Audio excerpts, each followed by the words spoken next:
Lepas tu nak buat apa? Pilih bunga, petik-petik bunga. Orang ni first time diorang datang event Perfume Paradise. Yang paling best sebab aku bawa diorang dua ni. Jom kita tengok apa yang best untuk event kali ni. Masuk-masuk je, kita tadi dah register kat sini. So nak masuk ke dalam pula. Let's go. Betul kan sembur kat sini kan?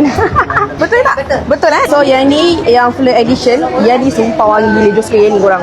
Tu gardenia sedap. Dia strong. Kalau korang suka sweet-sweet, ambil yang ni. Okay, so sekarang ni yang hijau bau ni, dia adalah mixed fruity edition pula. Currently bau mango guava. Dia as per name, memang itulah bau dia. Memang wangi. Dia sweet lah, dia bau fruit. Taste kita dah sama. Okay, kita dapat kita punya mixed berries. So jom kita try kita punya high perfume kita. Nervous mak nervous. Mixed berries of course. Sedap doh. Okay. So, Alhamdulillah. Tengok ni, dia suruh aku buat bunga. Dia aku pandai ke? Mana aku pandai? Lepas tu nak buat apa? Pilih bunga, petik-petik bunga. Tim kita akan Kita dapat wrapping paper. keluarkan semua benda dekat dalam. Oh ni. Okay kan dilapik meja tadi tau.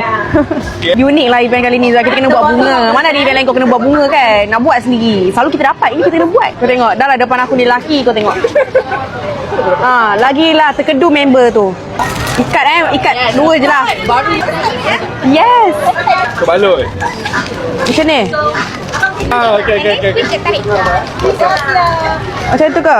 Lepas tu kita sini. Aku memang tak ada bakat guys. Sikit. Apa benda semua ni? Apa dah buat ni?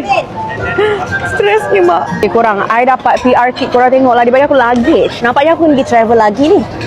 Mana siang dah. You guys ready? Nervous sebab dia kata ada duit kat dalam ni. Wow. Ni semua flavor baru guys. Semua bau baru. Ni ada 4 yang fruit. Yang ni ada 5. Wow. Dapat semua.